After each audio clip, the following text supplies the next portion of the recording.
Good morning, good morning. Nandito tayo ngayon sa may gymnatorium sa may Baras-Baras para makasaksi rin dito sa may World Teachers Celebration Day dito sa may gymnatorium, at para mapansin natin yung mga enforcer natin na nag-a-assist under kaya Colonel LC Miranda.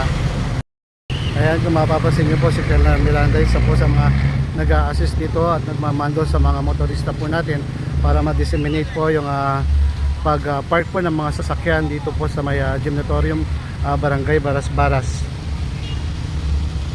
Nandyan po yung mga enforcer po natin na naka-deploy ngayon, at nandyan na rin po yung mga bisita natin na dumarating ngayon dito sa may gymnatorium sa iba't ibang lugar. Ito po yung World Division Teachers Day Celebration. Kung mapapansin nyo po, mga marami pong bisita na dumarating ngayon para makahintay po sila ng mga tao ngayon, ng mga bisita na mga nag-aabot po sa mga ibang lugar. At nandyan na rin po si Sir Greg, isa sa mga na nagpapacilitate sa mga nagta-traffic dito, ito ang mga nagpapark ng mga sasakyan po natin. Kaya po shout out po kay Sir Greg Santos. Yan. Kung mapapansin nyo po, ito yung entrance po ng mga cars pass entry po natin. So dito po sila pwedeng pumasok. Yung mga bisita naman po na may nagdadrop, dito lang po sila nila binababa muna para at least po secure po lahat ng mga dumarating po natin mga bisita ngayon. Dito po yung pinaka entrance po ng mga pumapasok sa may gymnatorium po natin. Ito po yung mga pasukan po nila. So yan po yan, no cars pass, no entry. So yung mga exclusive na pwede pong pumasok lang dito muna natin. Kasi po mga division po na word po ito. Napakarami pong bisita na maaaring pumasok po dito sa atin sa gymnatorium. At dito naman po yung mga bisita po natin na paparating ngayong umaga sa oras na ito, October 2. So lahat po ng mga posible mga teacher sa dito po ngayon dumarating sa may gymnatorium upang makilahok sa ating selebrasyon ng mga Teachers Day Board, Teachers Day. Nandiyan na po lahat sila pumapasok sa loob ng gymnatorium, at maya't maya maaaring mag-start na ang program nila dito sa may loob ng gymnatorium.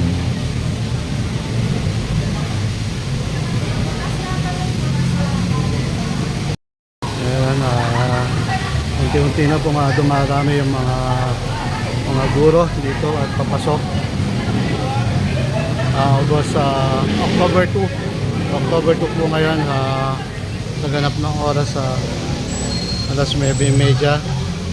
Mapapansin po natin parating ng mga bisita nila.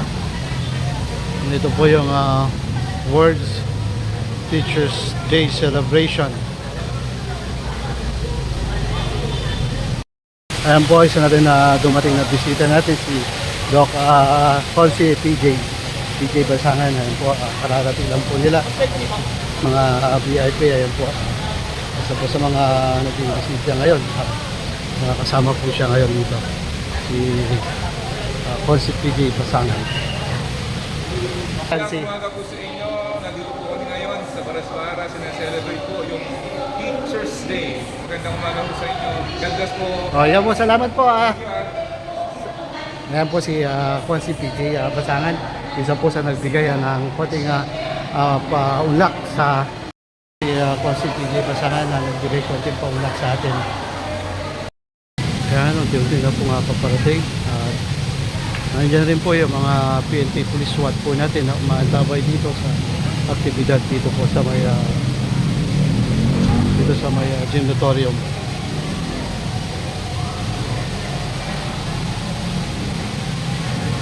At nandiyan rin po yung mga PNP Police po natin na umaantabay upang maging safe ang kapaligiran dito sa gymnatorium, mga labas-pasok dito.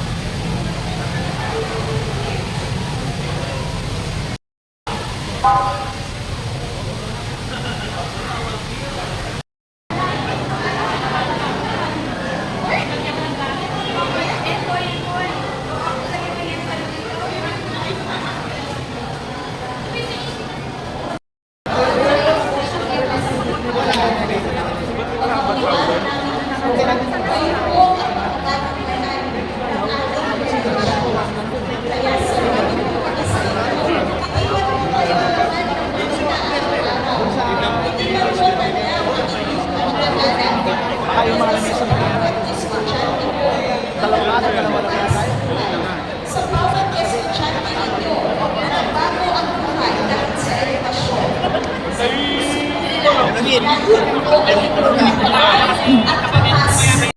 Yan po yung magigiting at masisipag natin mga poso.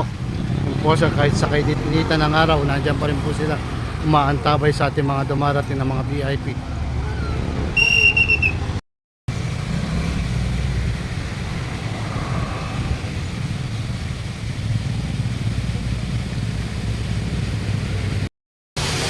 Ayan po, parating na po yung si Ginang Mayora, Susan Yap, sa pagdalo na po ngayon dito sa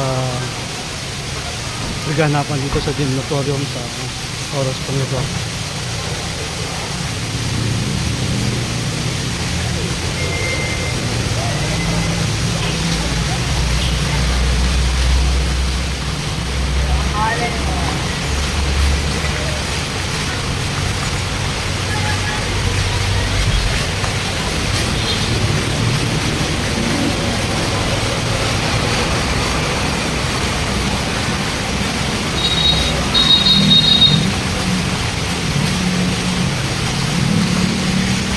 Ayan po, parating na po ang ating Ginang Mayora dito sa may Gymnatorium sa pagbisita po para sa recognition dito po sa World Teachers Day po na ginaganap po ngayon dito sa may barangay Baras-Baras sa may Gymnatorium.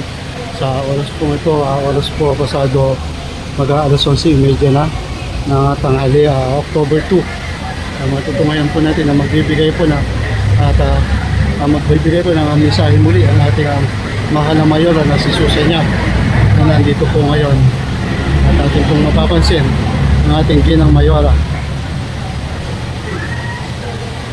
at nandyan po at nakaantabay ang ating mga enforcer, mga poso na andyan po kaya Colonel Elsie Miranda na siya pang tagapagtupad sa ating para safety sa mga araw na to sa ganapang ito. At nandiyan na rin po ang ating mga PNP police na umaantabay sa ating mahal na Mayora at ang lahat po ng mga enforcer upang umantabay po sa kanya ngayon.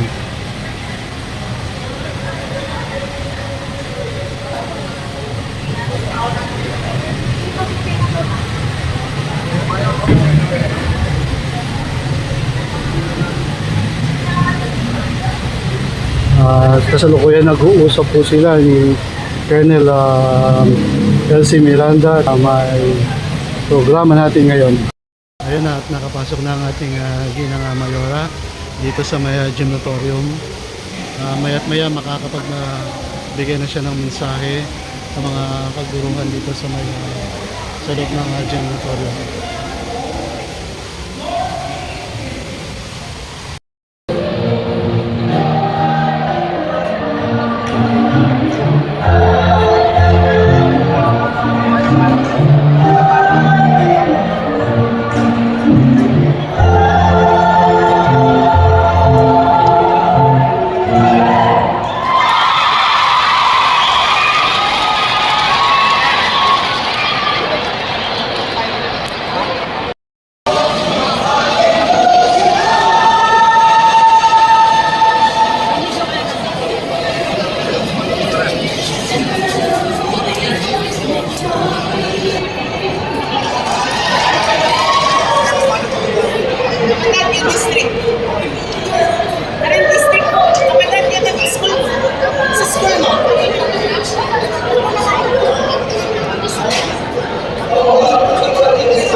Nandito po kami ngayon sa may booth.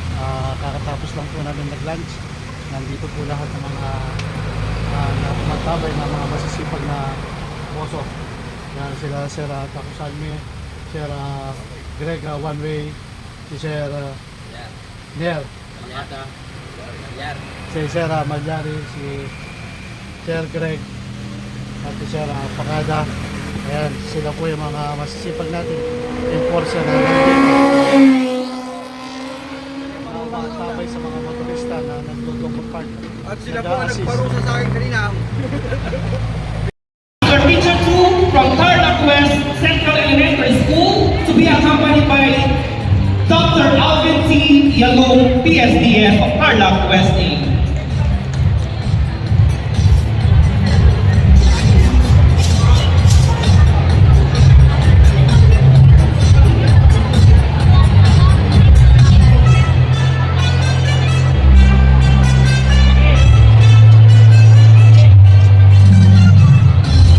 Once again, congratulations for our Unangulo at Umansang Unangulo 2025, Ma'am Eileen Karen Vinyao, Ma'am Marisa A. Yun, and Olivet all through.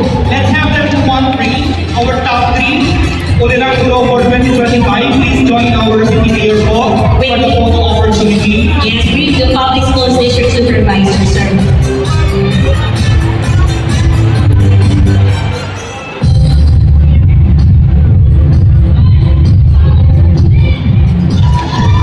Unangulo will also be receiving cash incentive, so please approach our table downstairs. Thank you so much po and congratulations. Okay, so let's move on. Every teacher leaves behind a legacy, a story of dedication, sacrifice, and love for learning. This year, as part of our World Teachers Day celebration, we proudly launched the 2025 search for the oldest living PCSE teacher documentary contest. Let us now unveil this special contest. Let us now unveil this special contest and pay tribute to the pillars of our teaching community. The oldest living teachers of Tarlac City Schools Division, all of them, including the videographers, will be receiving cash incentives. So let's start with Ma'am Elisa Campos, North B, and the videographer Marco El Eugenio, third place. Congratulations, Ma'am Eliza Campos from Tarlac North B.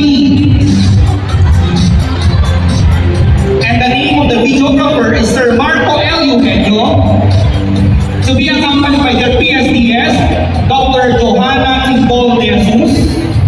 Walang po yung awarding. May karamdaman.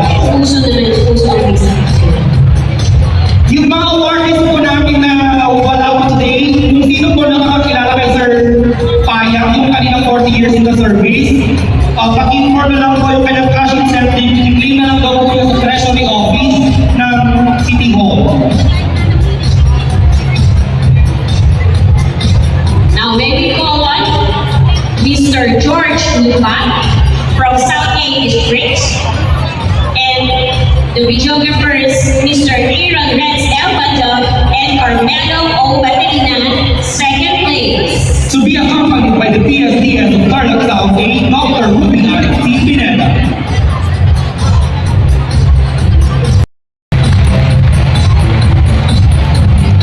So parang nakakita ko din sa Sir Ato dito ulit.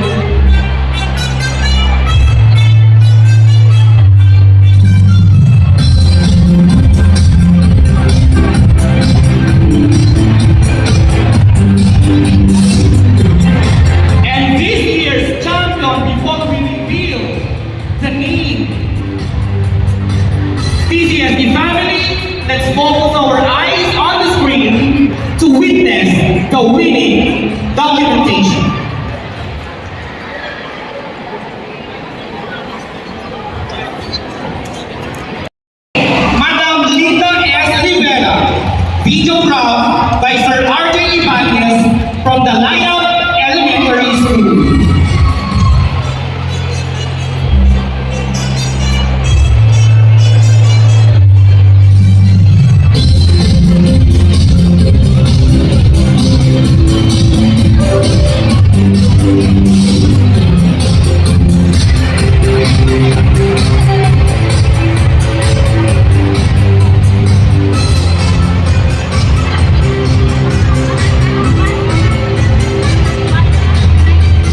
pauwi na po. Palabas na po ating Ginang Mayora. At ganoon din po sa board of Joji David. Ayan na.